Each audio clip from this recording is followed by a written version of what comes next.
Hello दोस्तों, ये video आपके लिए बहुत ही इंपॉर्टेंट होने वाली है बिकॉज इस वीडियो में आपको एक इम्पोर्टेंट रस को लेकर आया हूँ।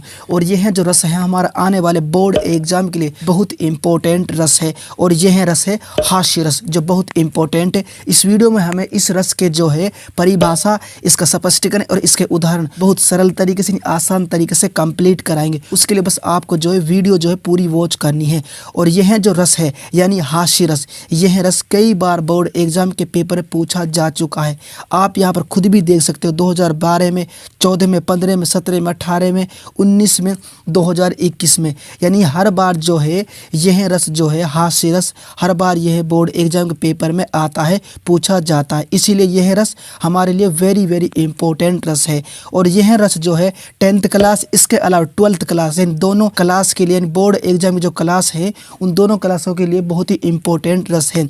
इसीलिए इस रस को करना हमारे लिए बहुत जरूरी है, बिकॉज नहीं तो आपके जो नंबर है वो कट सकते हैं रस के। इसीलिए इस रस को करना हमारे लिए बहुत जरूरी हो जाता है। और मैंने जो है इस रस की यानी हास्य रस की जो परिभाषा है वो सरल तरीके से इस प्रकार लिख रखी। सबसे पहले आपको परिभाषा लिखनी और उसके बाद हेडिंग डालना है और उसके बाद आपको लिखना है। जैसे हास्य रस का स्थायी भाव हास है, यानी इस रस का जो है यानी हास्य रस का जो है स्थायी भाव है हास यानी हंसी। ठीक है, ये इसका स्थायी भाव है। उसके बाद नेक्स्ट इस प्रकार से, जब किसी वस्तु अथवा व्यक्ति की वेशभूषा, वाणी, चेष्ट, आकार इत्यादि में आई विकृति को देखकर सहज हंसी आ जाए तब वहां पर जो है हास्य रस होता है।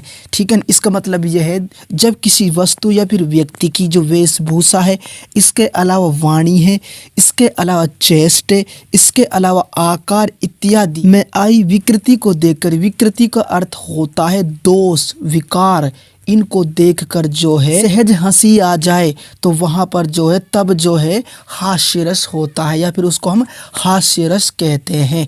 यह है इसकी परिभाषा जो मैंने सरल तरीके से यहाँ कंप्लीट करा दी है। ठीक है ना।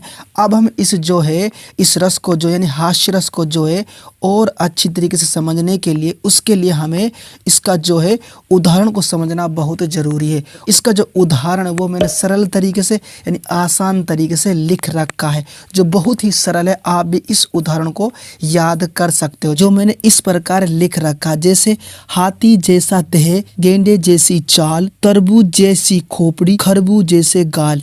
ये इसका एक आसान उदाहरण है जो मैंने सरल तरीके से आसान तरीके से यहाँ पर लिख रखा। दोबारा पढ़ेंगे इसको और अच्छे तरीके से समझने के लिए। जैसे कि हाथी जैसा देह यानी हाथी जैसा शरीर हो। ठीक है। उसके बाद गेंडे जैसी चाल यानी जो गेंडा होता उसकी जैसी चाल हो। उसके बाद नेक्स्ट है तरबूज जैसी खोपड़ी, जो तरबूज होता उसकी जैसी खोपड़ी हो। और खरबूज जैसे गाल, जो खरबूजा होता उसके जैसे गाल हो। अब यहाँ पर जो है यह उदाहरण मैंने सरल तरीके से आसान तरीके से समझा दिया है। और इस उदाहरण को देखकर जो है यह उदाहरण जो है हास्य रस का उदाहरण है, बिकॉज इस उदाहरण को देखकर हंसी आ जाती है, इसीलिए यह हास्य रस का उदाहरण है। अब यहाँ पर इस रस का जो उदाहरण है वह भी मैंने यहाँ पर अच्छी तरीके से यानी सरल तरीके से कंप्लीट करा दिया। उसके बाद इसका जो नेक्स्ट जो टॉपिक है और इसको अच्छी तरीके से समझने के लिए वह है इसका स्पष्टीकरण। और इसको समझना हमारे लिए बहुत जरूरी है। इसी के आधार पर जो है हम इस रस को जो और अच्छी तरीके से समझ सकते हैं, जो इस प्रकार से मैंने लिख रखा है। जैसे कि उदाहरण में जैसे कि स्थायी भाव होना चाहिए, आलंबन, उद्दीपन, अनुभाव, संचारी भाव, यह सब होने चाहिए। और इस उदाहरण में स्थायी भाव क्या है? हास है, हंसी है। इसीलिए यह उदाहरण यहाँ तक सही है, ठीक है, क्योंकि इस उदाहरण को देखते ही हंसी आ जाती है। नेक्स्ट है आलंबन, विकृत वेशभूषा, आकार एवं चेष्टाएं, यानी इनमें जो है आलंबन भी होना चाहिए उदाहरण में। अब इसमें जब इसको हम देखते हैं इस उदाहरण को, इसमें जो उसका जो आकार जो है अलग ही प्रकार से इस उदाहरण में इसको बताया गया, यानी विकृत बताया गया है इसके आकार को इस उदाहरण में, इसलिए इसमें जो है आलंबन भी है इस उदाहरण में। उसके बाद आता है नेक्स्ट आता है उद्दीपन, यानी यह भी होना चाहिए। आलंबन की अनोखी आकृति, बातचीत, चेष्टाएं आदि, यानी उदाहरण में जो है हास्य रस के उदाहरण में जो उद्दीपन भी होना चाहिए। अब इसमें जब हम देखते हैं इसमें बातचीत भी है इस उदाहरण में और अनोखी आकृति भी इस उदाहरण में दर्शाई गई है। जैसे कि जब हम इस उदाहरण को पढ़ते हैं, हाथी जैसा देह, गेंडे जैसी चाल, तरबूज जैसी खोपड़ी, खरबूज जैसे गाल। इसमें जो इसकी जो आकृति दिखाई गई वो अलग ही प्रकार से अनोखी आकृति दर्शाई गई है। इसीलिए यहाँ तक यह उदाहरण सही उदाहरण, इसका स्पष्टीकरण सही है। नेक्स्ट है अनुभव, आश्चर्य की मुस्कान या हंसना।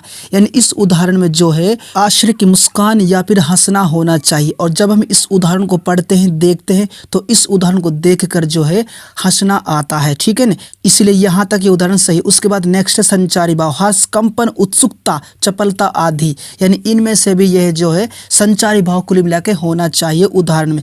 अब जब इस उदाहरण को हम देखते हैं, इसमें जो है हर्ष भी है, कंपन भी है, उत्सुकता भी है। इसीलिए यह जो उदाहरण है सही उदाहरण है। और इसका जो स्पष्टीकरण वे भी आपको इसी तरह से लिखना है। ठीक है, अगर आप इस तरह लिख सकते हैं तो डेफिनेटली जो है आप पूरे नंबर पा सकते हैं रस में। ठीक है, अब यहाँ पर जो इसका उदाहरण, इसका स्पष्टीकरण जो है सरल तरीके से, आसान तरीके से मैंने कंप्लीट करा दिया। इवन इसकी जो परिभाषा है वह भी मैंने सरल तरीके से कंप्लीट करा दी है हास्य रस की। और हास्य रस जो है वेरी वेरी इंपॉर्टेंट रस है हमारे आने वाले बोर्ड एग्जाम के लिए, चाहे वह 10th क्लास के एग्जाम के लिए या फिर 12th क्लास के एग्जाम के लिए, दोनों क्लासों के लिए यह जो रस है यानी हास्य रस वेरी वेरी इंपॉर्टेंट रस है। इसी तरह का एक और इम्पोर्टेंट रस है जिसका नाम है करुण रस। इसकी वीडियो मैं अपलोड कर दूंगा इस वीडियो के बाद, उसके लिए आपको कोई टेंशन नहीं लेना है। बट इस वीडियो में जो है आपको हास्य रस यह जरूर कर लेना, बिकॉज यह रस 10th क्लास और 12th क्लास के लिए बहुत इंपॉर्टेंट है। इसी तरह करुण रस भी जो है बहुत इंपॉर्टेंट रस है। ठीक है, किसी बात को दिक्कत हो, कोई परेशानी, तो आप कमेंट्स कर सकते हैं। बट एक बात आपको नोट करना, अगर आपको इंपॉर्टेंट जीवन परिचय चाहिए या फिर इंपॉर्टेंट छंद, अलंकार, इस तरह की वीडियो चाहिए तो वीडियो के नीचे डिस्क्रिप्शन में उनका लिंक मिल जाएगा, वहां पर जाकर आप देख सकते हैं। वीडियो पसंद आए तो वीडियो को लाइक कर देना, चैनल को सब्सक्राइब कर देना है, साथ में ऑल नोटिफिकेशन वाली घंटी, उस घंटी को भी दबा देना। जय हिंद।